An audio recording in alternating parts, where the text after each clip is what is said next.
नमस्कार। Prime TV के special कार्यक्रम शख्सियत में आज हम बात करेंगे प्रधानमंत्री नरेंद्र मोदी के खिलाफ वाराणसी से समाजवादी पार्टी की उम्मीदवार श्रीमती शालिनी यादव जी से। मैडम, स्वागत है प्राइम टीवी पर आपका। जी नमस्कार। सबसे पहले ये जानना चाहेंगे कि सियासत में आने का आपका जो फैसला हुआ, कैसे हुआ, किन पर से हुआ? देखिए, मैं एक नॉन पॉलिटिकल फैमिली को बिलोंग करती हूँ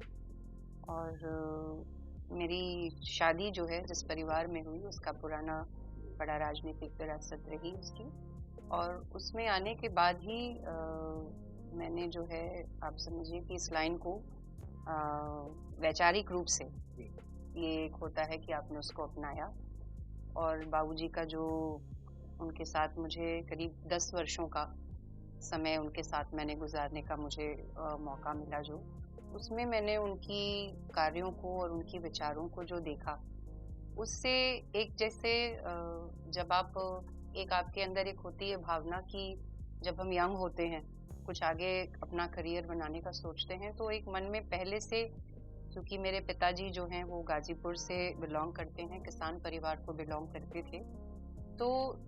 जो ज़मीन से जो जुड़ाव होता है वो मेरा पहले से था। तो एक मन में जो होता है कि हाँ, हम भी कुछ जनता के माध्यम से या कुछ समाज सेवा का कार्य, जो एक भावना थी वो शायद हम देखते थे कि शायद एनजीओ के माध्यम से कभी करेंगे या करेंगे, लेकिन जब इस परिवार में आई तो मुझे वो मंच मिला और ये अनुभव भी हुआ कि बहुत सी ऐसी चीज़ें हैं जो हम समाज सेवा हम करना तो चाहते हैं, तो हम उत्थान के लिए तो आप कार्य कर सकते हैं समाज का, लेकिन जहाँ न्याय दिलाने की बात होती है वहाँ कुछ लिमिटेशंस होती हैं। और मुझे ये अनुभव तब हुआ कि हाँ, राजनीति से अच्छा माध्यम और कोई नहीं है जहाँ हम अपने लोगों को, अपने समाज को न्याय भी दिला सकें। तो समझ लीजिए यही एक गाइडिंग फोर्स रही, और प्लस मेरे सामने एक ऐसी शख्सियत रहे, मेरा सौभाग्य था कि उनका मुझे स्नेह मिला, उनका मार्गदर्शन मिला कि मुझे शायद इस लाइन में आने के लिए उसने प्रेरित किया। शालिनी जी, आपका जो एजुकेशनल बैकग्राउंड है, आप ग्रेजुएट हैं इंग्लिश से आपका, और फैशन डिज़ाइनिंग की भी एक्सपर्ट कही जाती हैं, तो बहुत नॉर्थ और साउथ की बात कही जाए, आप सियासत में आई, एनजीओ पहले स्टार्ट किया, एक खेती खलियानी का आपका बैकग्राउंड रहा, जो मायके का पक्ष है आपका। जरूर श्यामलाल यादव जी राज्यसभा के उपसभापति रहे और अखिल भारतीय यादव महासभा के नेशनल प्रेसिडेंट रहे, और राजीव जी की सरकार में मिनिस्टर ऑफ स्टेट एग्रीकल्चर रहे। एक बहुत ही बड़ा उत्तर प्रदेश के जो यादव समाज के 4-5 बड़े नेता गिने जाते हैं, राम नरेश यादव जी, चंद्रजीत यादव, बलराम सिंह यादव, उसमें एक बड़ा नाम श्यामलाल यादव जी का नेशनल प्रोफाइल पे आता है। श्यामलाल यादव जी से चूंकि आपने अभी जैसे कोट भी किया कि करीब 10 साल उनके साथ रहने का सौभाग्य आपको मिला, क्या सीखा बाबूजी से आपने अपने निजी जीवन के लिए? देखिए, जैसे मैंने कहा आपको कि राजनीति से मेरा बहुत लेना देना शादी से पहले तक नहीं था, लेकिन जब उनके कार्यों को देखा और असल मायने में जाना कि जनसेवा होती क्या है, जिस तरीके से आज तो बहुत बदल गया मायने उसके, लेकिन जो पहले की विचारधारा थी और पहले के जो नेता और लोग थे, उनकी कार्यशैली बिल्कुल अलग होती थी। तो मुझे सौभाग्य से वो देखने का मौका मिला कि जिस तरह निष्काम भाव से जो असल में जनता का हित करे, अपना हित साथ में होता है जब आप करते हैं, लेकिन सर्वोपरि आप जनता का जो वो आप आगे रखते हैं उसके सरोकार को, वो जो अब नहीं दिखता। तो ये सब सीखने के चलते शायद मुझे प्रेरणा इसी बात की मिली उनसे कि जनता का जो कार्य है और आप इस प्रोफेशन में जब आते हैं वो सर्वोपरि होना चाहिए, जो आज शायद नहीं है, और शायद जो आज कठिन समय से आज दौर जो हमारा देश देख रहा है, वो शायद यही कारण है कि जनता के मुद्दे पीछे हो गए हैं और स्वयं व्यक्तित्व आगे हो गया है। आपके परिवार में सियासत, आपके पति भी सियासत में,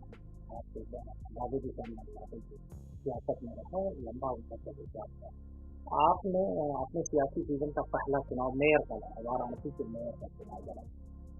कैसे एकाएक आप मेयर की कैंडिडेटर बनी और उस पार्टी से? श्यामलाल यादव जी लगातार आजीवन कांग्रेस की सियासत में रहे, आपका भी शुरुआती जीवन कांग्रेस का था,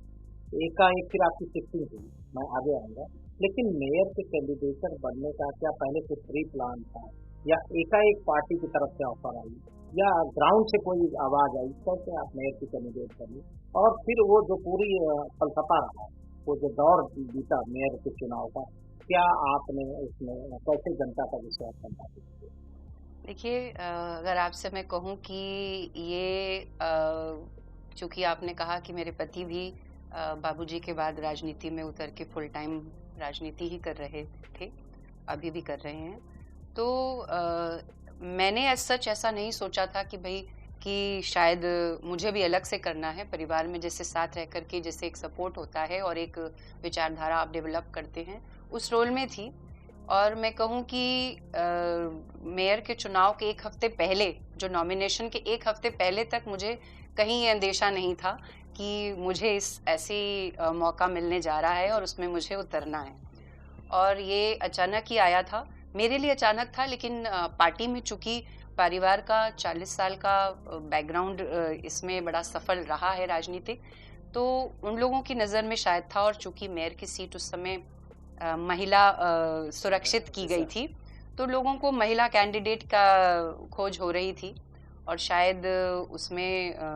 मेरी जो भी पढ़ाई लिखाई थी और जो जिस तरीके से, चूँकि एक हमारा एक परिवार में एक हमारा बहुत पुराना एक इवनिंग डेली छपता है, तो मैंने 2011 से उसको ज्वाइन किया था, उसकी मैं एडिटर और पब्लिशर भी हूँ। तो ये सब जो मेरे कार्य थे वो शायद लोगों की नज़र में रहे होंगे, जिसके चलते शायद मेरा नाम सोचा गया। और कांग्रेस पार्टी में ऊपर के जो बड़े नेता जो मेरे बाबूजी के समय थे, उन लोगों ने अप्रोच किया मुझे इस तरीके से। और मैं आपको बताऊं कि पहली उसमें तो मैंने, क्योंकि इतना कम समय था, एकदम से आया था कि आप इसमें, तो मैंने पहले टाइम में रिफ्यूज़ भी कर दिया था उसको।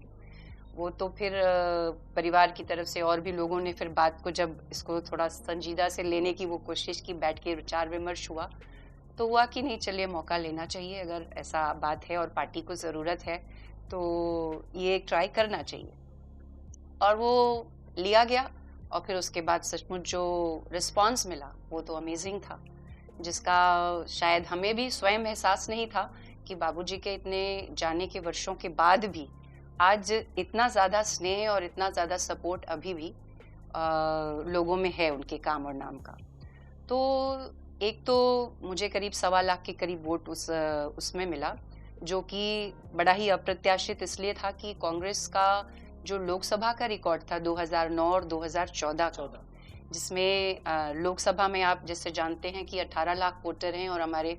मेयर में 10 लाख ही वोटर होते हैं, लेकिन मेरा करीब 45-40 हज़ार वोट उनसे लोकसभा कैंडिडेट से भी ज़्यादा उसमें आया, उसी 10 लाख वोट में। तो ये स्नेह जो लोगों का था, इसने समझ लीजिए मुझे और आगे एक तरीके से उस राजनीति में मेरा पहला कदम जो रहा उसको सक्सेसफुल साबित करते हुए 2 बातें और भी मेरे इसने स्थापित की कि जो एक दौर आया था जिसमें ये माना जाने लगा था उस समय तक कि पैसे वाले लोग और थोड़ा क्रिमिनल बैकग्राउंड के लोग, इस तरीके के लोग जिस तरीके से राजनीति में हावी हो गए थे और जनता भी उन्हें जिता करके मान लीजिए आगे बढ़ा रही थी, तो एक उस नैरेटिव पे भी एक ये आया कि नहीं, अब अंदर ही अंदर कुछ बदलाव है जो शायद हम नहीं देख रहे थे, लेकिन अब जनता कुछ व्यक्ति पर, उसकी सोच पर, उसकी विचारधारा पर भी अब विचार कर रही है। और मुझे इतना वोट मिलने का मतलब था कि जो चेंज अंदर अंदर चल रहा था और शायद हम लोग ही नहीं देख पा रहे थे कि जनता वो बदलाव चाह रही थी, और उस तरीके का बदलाव कि अब अच्छे विचार, अच्छे सोच के साथ वाले लोग, जैसे पहले हम कहते हैं कि जो पहले राजनीति में होता था, कि उसको भी अब जनता ने इम्पोर्टेंस देना शुरू किया है। तो उस चुनाव ने ये मेरा स्थापित किया, जिसने और मेरा उत्साह वर्धन किया, और उसके बाद से फिर मैं फुल टाइम समझ लीजिए कि इसमें उतर गई हूँ। और आज 3 वर्ष का समय अभी पूरा हुआ नहीं है, होने वाला है, और फिर उसके बाद से शायद मैंने पीछे नहीं देखा। शालिनी जी, वाराणसी का जो बड़े राजनीतिक परिवार है, जैसे कमलापत त्रिपाठी जी का, लोकपत त्रिपाठी जी का परिवार, आपका परिवार है, बड़ी चौखट मानी जाती है, सियासत की बड़ी चौखट मानी जाती है। मेयर से लेके पार्लियामेंट कैंडिडेचर तक का जो सफर है, ये एक तो सबसे बड़ी चीज, आप खेती खलिहानी के बैकग्राउंड से, जो आपने अभी कोट भी किया कि गाजीपुर में जो आपके मायके का बैकग्राउंड है, और एकाएक देश की सेलिब्रिटी में आप तब्दील हो गई, कहना चाहूँगा मैं, सेलिब्रिटी में तब्दील हो गई। और देश में बनारस की ही नहीं, उत्तर प्रदेश की नहीं, पूरे देश में लोग शालिनी यादव को एकाएक जान गए। ये जो सफर तय हुआ मेयर से लेकर पार्लियामेंटेरियन के कैंडिडेचर तक का, इस सफर की क्या कहानी है, कैसे तय करें? देखिए, इसका श्रेय तो मैं अपने राष्ट्रीय अध्यक्ष श्री अखिलेश यादव जी को दूंगी कि उन्होंने मुझे इस काबिल समझा, और जो 19 में उन्होंने मुझे प्रधानमंत्री जी के खिलाफ जो मौका दिया, उसका श्रेय पूरा उनको जाता है। हाँ, लेकिन मेयर के चुनाव में जैसे मैंने बताया आपको कि जो परफॉर्मेंस आई, उसने सबका ध्यान खींचा, जिसमें शायद उसके बाद से ही, मेरे चुनाव के बाद ही, एक 2018 के शुरू में ही मैं अध्यक्ष जी से मुलाकात हुई मेरी, और उन्होंने मुझे अपने साथ आकर के काम करने के लिए कहा। तो वो धीरे धीरे समझ लीजिए, क्योंकि 40 साल से बैकग्राउंड हमारा कांग्रेस का था, तो वो आई टुक माई टाइम कि जो एक विचारधारा की जो एक समझ लीजिए एक विरोधाभास जहाँ में थी, हाँ, जो डिफरेंसेस मैं फील कर रही थी, वो मुझे कुछ जो दिख रहा था इस पार्टी में, क्योंकि 40 साल से जिस पार्टी में हम काम कर रहे थे, जिस विचारधारा को लेकर के, चूंकि अब उस पार्टी में नेतृत्व नया है, यंग नेतृत्व आया है, तो वहाँ भी कुछ चेंजेस थे, और वो उसको मैं अपने को उतना कंफर्टेबल वहाँ पर नहीं पा रही थी विचारों से। तो जब मुझे ये राष्ट्रीय अध्यक्ष जी का इनकी चीज़ों को देखने को मिला और इनसे बात मेरी मुलाकात हुई, तो जैसे कुछ लोग जो मुझे नेता मानते हैं, मुझ में कुछ देखते हैं, मेरे साथ चलने का साथ जो चल रहे हैं, उसी तरीके से मुझे अपने विचारों को आगे बड़े प्लेटफॉर्म पे, बड़े मंच पे बढ़ाते हुए, आगे ले जाते हुए देखने में मुझे राष्ट्रीय अध्यक्ष जी वो दिखाई दिए, और शायद इसीलिए मैंने उन्हें अपना नेता माना। और आज मैं कहूँगी कि मुझे शायद गर्व है कि मैं ऐसे नेता के साथ और ऐसी विचारधारा के साथ जुड़ करके जो अपना मेरी मूल आइडियोलॉजी थी, उसको आगे बढ़ाने में मुझे मौका मिल रहा है। शालिनी जी, कांग्रेस का बैकग्राउंड रहा है आपका, कांग्रेस होल की बात करती है, और समाजवादी पार्टी का जो विजन है, जो दर्शन है, वो 52-54% बैकवर्ड के आसपास घूमता है। तो एक तरह से differences, ideological differences, Samajwadi party में जो आइडियोलॉजिकल सेटलमेंट है, वो किस तरह रहा आपका, कैसे देखती हैं, और फ्यूचर में पार्टी आपका कहाँ उपयोग करेगी? देखिए, मैं समाजवादी पार्टी की अगर आप बात करें, उसके विचारों की बात करें, तो मैं उसको अपनी बात करूं तो मैं उसे जिसने मुझे प्रेरित किया, जिसकी वजह से आज मैं यहाँ हूँ, मैं उनके कार्यकाल से ही उसकी बात अगर करूं, तो समाजवादी की आज जो आइडियोलॉजी है, और वो समझ लीजिए कि वो जो उनका बेस मूल मुद्दा है, वो विकास है। अगर हम राष्ट्रीय अध्यक्ष अखिलेश यादव जी की बात करें, क्योंकि उन्हें जब मौका मिला और वो मुख्यमंत्री बने, तो आप देखिए कि किस तरीके से सालों बाद उत्तर प्रदेश ने वो राह चली जो शायद बहुत सालों के बाद किसी ऐसे नेता ने, जिसके पास विजन है, जो यंग है, पढ़ा लिखा है, और उसने उसको उस राह पर चलाया। तो मैं अब ये मानती हूँ कि पीछे की बात ना जा करके, कि आज करंट में जो समाजवादी की जो विचारधारा है, वो इंक्लूसिव है, विकास की है, जो कि राष्ट्रीय अध्यक्ष जी जिसका एक प्रतीक है, युवाओं में जो उनका जिस तरीके से एक्सेप्टेंस है, जो उनका क्रेज है, तो एक ओवरऑल फॉर्मूला जो एक सरकार में चाहिए होता है, विजन के साथ, ऊर्जा के साथ, युवाओं के साथ, सबको जोड़ करके चलने वाला, और वही एक मुझे लगता है एक ऐसे नेता हैं इस समय जो जिनकी एक्सेप्टेबली अक्रॉस रिलीजन और अक्रॉस कास्ट, और जिसमें युवा भी उनके साथ है। तो मुझे लगता है, और प्लस उनके पास एक बैकग्राउंड, एक वो भी है जो कार्यकाल, जो उन्होंने साबित किया है कि उत्तर प्रदेश जैसे प्रदेश में जिस चीज़ की ज़रूरत है, वो उन्होंने उसको करके दिखाया है। और आज मुझे लगता है कि उनके हटने के बाद से ही जो विकास की राह पर उत्तर प्रदेश चला था, आज शायद उनके हटने के बाद ही उत्तर प्रदेश का जो पतन हुआ है, और उस पटरी से वो नीचे उतर गया है। तो जो आइडियोलॉजिकली आपने बात की कि मैंने इसी वजह से जो शिफ्ट किया, वो इसी वजह से हुआ था, और आज मैं मानती हूँ कि वही रहा है हमारी जो विकास की, इंक्लूसिव, सबको साथ लेकर के जोड़ करके चलने वाली, जो भेदभाव ना करे और सबके लिए समान न्याय, समान। तो यही आइडियोलॉजी आज की प्रेजेंट की समाजवादी पार्टी में मैं देख रही हूँ, और उसी के साथ में आगे चलने का। शालिनी जी, आप समाजवादी पार्टी की फीमेल आइकॉन के रूप में देखी जाती हैं। जो आधी आबादी की बात है, आधी आबादी की बहुत सारी समस्याएं हैं, महिलाओं की बहुत सारी समस्याएं हैं, उत्पीड़न के बहुत सारे सामाजिक रूप से, आर्थिक रूप से, कॉरपोरेट में बहुत सारे उत्पीड़न के मामले लगातार आते रहते हैं। क्या स्ट्रेटजी है आपकी? किस तरह आंदोलन की कोई रूपरेखा आपने प्लान कर रखी है? कैसे आप बढ़ेंगी इस पे, खासकर आधी आबादी के संघर्ष को लेकर के आप कैसे आगे बढ़ेंगे? देखिए, इसमें तो कोई दो राय नहीं है कि पिछले 5 वर्षों में जो ये सरकार, जो नई सरकार ने जो बड़ा नारा दिया था, महिलाओं को लेकर के बड़े बड़े दावे किए थे, उसके ठीक विपरीत आज महिलाओं की स्थिति ऐसी है कि आज गांव देहात तो छोड़िए, आप शहरों में आज हमारी बच्चियां अगर बाहर जा रही हैं ट्यूशन करने, काम करने, तो हमें डर है आज कि क्या घटना उसके साथ हो जाए। तो जो आपने कहा कि अब उसको लेकर के क्या प्लान है, तो मुझे तो लगता है कि जो महिलाओं को लेकर के जो काम पहली बार, अगर मैं राज्य की बात करूं, अगर हुए तो वो राष्ट्रीय अध्यक्ष अखिलेश यादव जी की सरकार में हुआ। आप चाहे विमेन पावर हेल्पलाइन 1090 ले लीजिए, चाहे आप जो छात्राओं को देखिए उनको पढ़ने लिखने के लिए लैपटॉप का वितरण हुआ, और जो पेंशन योजना रखी उसमें भी महिला मुखिया को प्राथमिकता दी गई। थानों पर जो एक डिप्यूट की गई है कि एक महिला ऑफिसर अलग से रहेगी, जिसको उन्होंने एप्स के माध्यम से जोड़ा, और जितने भी आपने देखा मार्शल आर्ट की ट्रेनिंग का प्रस्ताव और वो सारे कार्य की बालिकाओं को अपनी सुरक्षा के लिए उनको स्वयं सक्षम बनाए कि वो स्वयं अपनी सुरक्षा कर सके। तो एक विजन और एक जो कार्य दिखा अगर महिलाओं का, बातें तो सबने बहुत की, सभी पार्टियों ने, वो समाजवादी सरकार में दिखा। मेरा तो मानना ये है कि अगर जो करंट की सरकार है, इसने अगर जो ये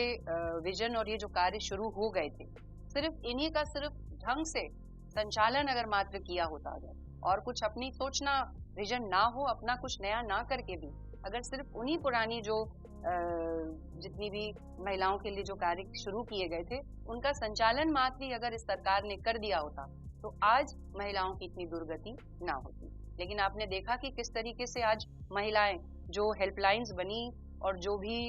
इसके लिए जो उन्होंने डिप्यूट किए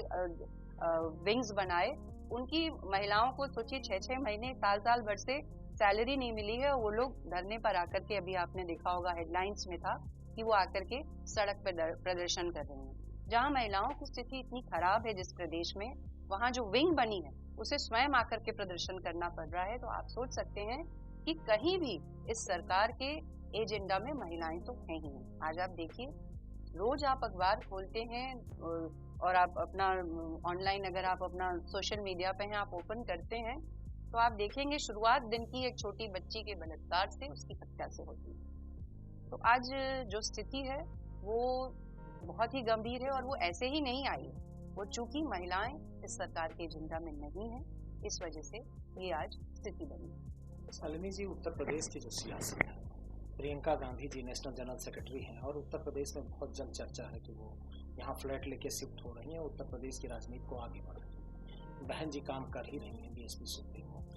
ऐसी स्थिति में चूंकि चर्चा है कि डिम्पल यादव जी के साथ आपकी बेहतर केमिस्ट्री मानी जाती है, तो कैसे रोड मैप है, कैसे प्लान है कि 2022 की जो रणनीति है, खासकर फिर मैं उसी पर आ रहा हूँ कि आधी आबादी को समाजवादी पार्टी से, खासकर शहरी वो एरिया जो अर्बन एरिया है, अर्बन एरिया में कहीं सापेक्ष रूप से देखा जाता है कि समाजवादी पार्टी की स्थिति थोड़ा कमजोर, चूंकि आप अर्बन एरिया में ही पार्लियामेंटेरियन की सियासत करते हैं। तो इसको कैसे लेकर चल रही हैं, क्या क्या कार्य योजना है आपकी? और डिम्पल जी के बारे में स्पेशली जानना चाहूंगा कि चूंकि आपकी उनकी चर्चा है कि बहुत बेहतर केमिस्ट्री है, तो क्या वर्क प्लान है? देखिए, जिस तरीके से जो महिलाओं की स्थिति इस प्रदेश में रही है, उसमें डिम्पल यादव जैसी जो एक महिला जो पढ़ी लिखी हैं और सांसद रही हैं, पार्लियामेंट में रिप्रेजेंट कर रही हैं हम महिलाओं को, वो उनका मुखर होकर के इस तरीके से आगे आना, वो सब हम महिलाओं के लिए बहुत ही उत्साहवर्धक है और एक उम्मीद जगाता है कि कोई तो है हमारे लिए, कि अगर हमें मौका मिलता है जो हमारे लिए आगे खड़ा है और हमारे एक रोल मॉडल की तरह जिसे हम देखते हैं। मैं स्वयं उनको इस तरीके से देखती हूँ। और जहाँ तक बात है कि जो आपको कार्यकाल हमें पहला पिछला मिला था सरकार चलाने का, उसमें चूंकि हमने काम ये करके दिखाए हैं जो मैंने अभी आपको बताए, तो विजन में भी है, एजेंडा में भी है और क्रियान्वयन करके भी दिखाया है। तो ये सब चीजें एक डिम्पल यादव जी जैसे एक चेहरे को साथ लेकर के एक कंप्लीट पैकेज को रिप्रेजेंट करती हैं। तो मुझे लगता है कि जब अगर इस तरीके से अगर मौका मिलता है तो वो सब कुछ हमारे पास है जो हमने अपने को पूरा पास्ट में प्रूव भी किया है, और आगे अगर मिलेगा तो जो हमने शुरू किया है निश्चित रूप से अब उससे हम और आगे भी की राह देख पाएंगे। और जैसा आपने कहा कि ये ग्रामीण की बात की आपने, तो देखिए ग्रामीण हो चाहे शहरी क्षेत्र हो, महिलाओं की जो स्थिति है,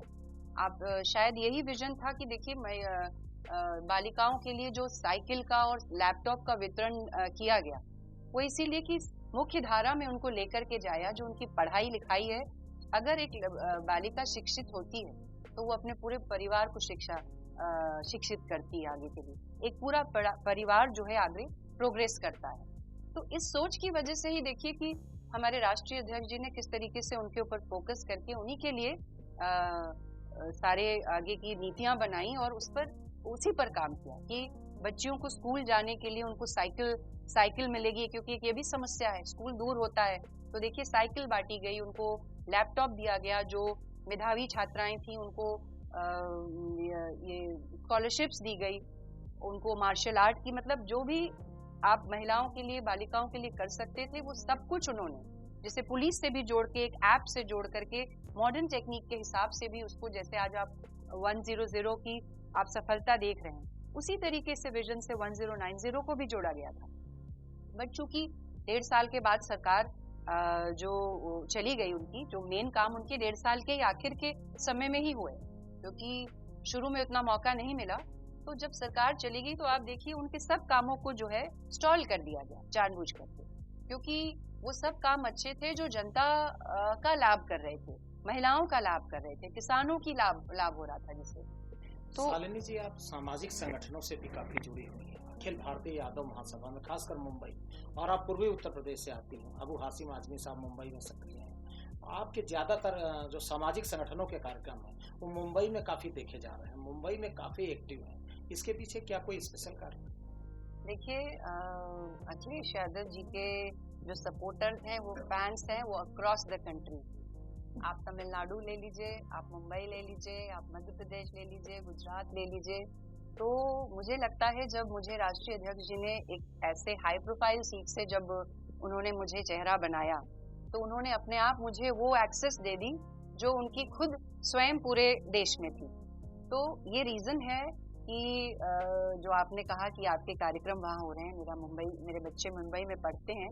तो मेरा जो पहली बार चुनाव के बाद जाना, अपनी बेटी के एडमिशन के लिए जाना हुआ, लेकिन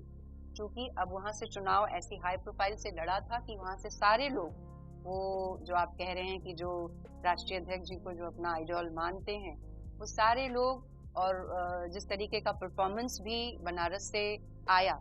उसका रिजल्ट रहा कि वो एक्सेप्टेबिलिटी और वो मंच मुझे भी मिला। और इसके लिए मैं आभारी हूँ अपने राष्ट्रीय अध्यक्ष जी के लिए कि उन्होंने पहले तो, जैसे आप कहें कि बातें तो बहुत लोग कहते हैं महिला सशक्तिकरण की, लेकिन प्रधानमंत्री के खिलाफ एक महिला पे विश्वास करके उसको टिकट देना, उसको लड़ाना, एक अपने में एक बहुत बड़ी बात थी।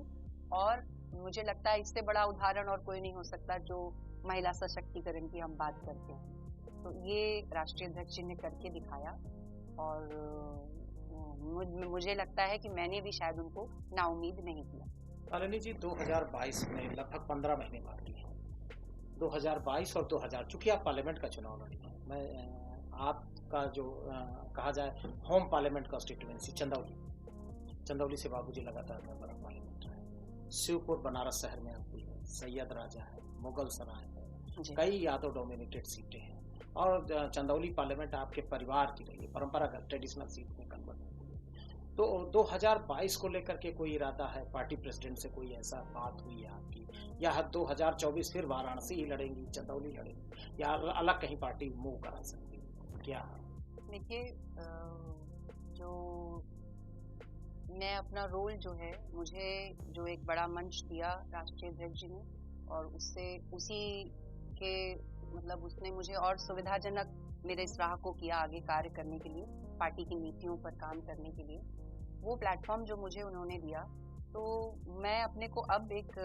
पार्टी के सिपाही के रूप में देखती हूँ कि मुझे उनकी नीतियों को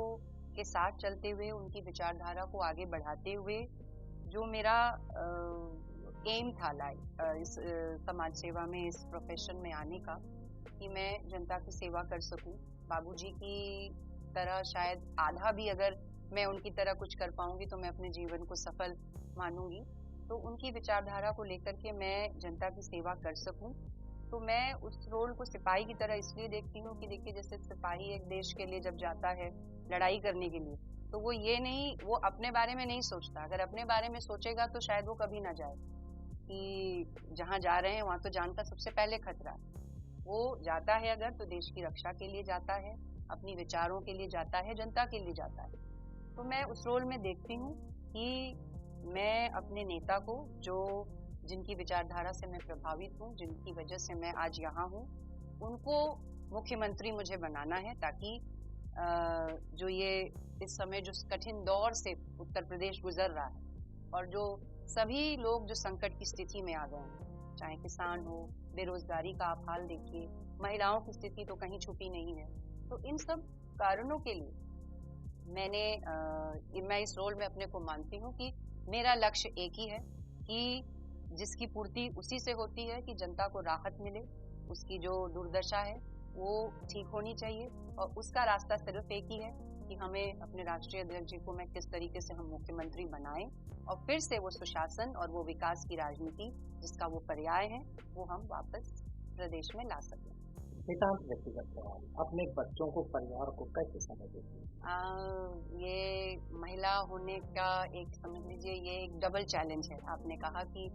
एक महिला को पॉलिटिशियन होने में और एक पुरुष के पॉलिटिशियन होने में फर्क यही है कि आपके साथ जो पारिवारिक और बच्चों की जो जिम्मेदारी है वो साथ चलती है। और जैसे अगर मेरे हस्बैंड अगर पॉलिटिक्स में थे तो उनके लिए सब कुछ मैं बैकग्राउंड से तैयार करके उनको सिर्फ बैठ के निकलना होता है, लेकिन जब मुझे निकलना होता है तो मुझे अपना परिवार, अपने पति और अपने बच्चों की चीजें भी अरेंज करके, देखवा करके तब निकलना है। तो एक फर्क तो है, लेकिन मैं कहूँगी कि इसमें भी मैं बहुत सौभाग्यशाली हूँ कि मेरे हस्बैंड का बहुत सपोर्ट है, और शायद मैं कहूँगी कि he is the strong pillar of support behind me. और आज मैंने जो कुछ राजनीति में सीखा है उनसे ही सीखा है, और दिन रात, क्योंकि बाबूजी तो काफी पहले ही हमें छोड़ के चले गए थे, तो आज जो मैं हूँ वो उसमें बहुत कुछ मेरे हस्बैंड का सपोर्ट है मुझे, और वो मुझे घर और बाहर दोनों जगह मिलता है। शायद इस वजह से मैं इस रोल में अपने को मतलब ये काम कर पा रही हूँ, और इतना टाइम इस अपने प्रोफेशन को दे पाती हूँ। बच्चों का, हाँ, डेफिनेटली, अब चूंकि थोड़े बच्चे बड़े हैं, वो कॉलेज में आ गए हैं, मुंबई में पढ़ते हैं, तो डेफिनेटली वो थोड़ा कॉम्प्रोमाइज तो है उसमें, कि अब वो जब बाहर से आते हैं तो इतना समय मैं नहीं दे पाती हूँ जैसे पहले अवेलेबल थी। और चूंकि उनकी भी आदत थी कि माँ घर में रहती हैं, और अब तो वो बात तो है, लेकिन बट उसके बाद जो कॉज है, अब थोड़े बड़े हैं वो, तो जो कॉज है और जो है वो सब समझते हैं, और उसमें सबका मेरे को सपोर्ट है, मेरे पेरेंट्स का, फैमिली का, बच्चों का और हस्बैंड का। तभी समझ लीजिए कि मेरे लिए करना पॉसिबल हो पाया। शालिनी जी, आप सियासत की इंटेलेक्चुअल प्रॉपर्टी के रूप में भी देखी जाती है। किस राजनेता की लिखी हुई पुस्तकें, किताबों में आपको पढ़ने में मजा आता है, अच्छा? देखिए, मैं अभी तो मैं आपको फिलहाल बताऊं तो मैं लोहिया पे पढ़ रही थी, क्योंकि इन सब पर मैंने बहुत ज़्यादा नहीं पढ़ा था। बाकी और जगहों में, क्योंकि जिस पार्टी में पहले थे हम लोग और जिसकी राजनीतिक विरासत पुरानी बाबूजी की रही, तो उसमें मैं इंदिरा गांधी और इंदिरा गांधी को बहुत अच्छे से मैंने पढ़ने का प्रयास भी किया। वो मुझे बहुत इंस्पायर करती हैं, और सचमुच वो सिर्फ भारतीयों के लिए नहीं, मुझे तो लगता है कि वो पूरे विश्व के लिए एक आइकॉन है। तो वो डेफिनेटली मुझे बहुत अपील करती हैं और उनके बारे में मैंने बहुत कुछ पढ़ा, पहले से भी पढ़ रही थी। लेकिन अब जब मैं इस पार्टी में आई हूँ तो अभी अगर मैं कहूँ तो मैं प्रेजेंटली लोहिया पर और अम्बेडकर पर ज़्यादा मैं इस समय अब दे रही हूँ, क्योंकि पहले मैंने बहुत इन लोगों पर नहीं पढ़ा। धन्यवाद। प्राइम टीवी के स्पेशल कार्यक्रम शख्सियत में आज हम बात कर रहे थे प्रधानमंत्री नरेंद्र मोदी के खिलाफ समाजवादी पार्टी की उम्मीदवार रही श्रीमती शालिनी यादव जी से। शख्सियत के अगले प्रोग्राम में हम फिर मिलेंगे किसी नई शख्सियत के साथ। तब तक देखते रहिए हमारा स्पेशल कार्यक्रम शख्सियत।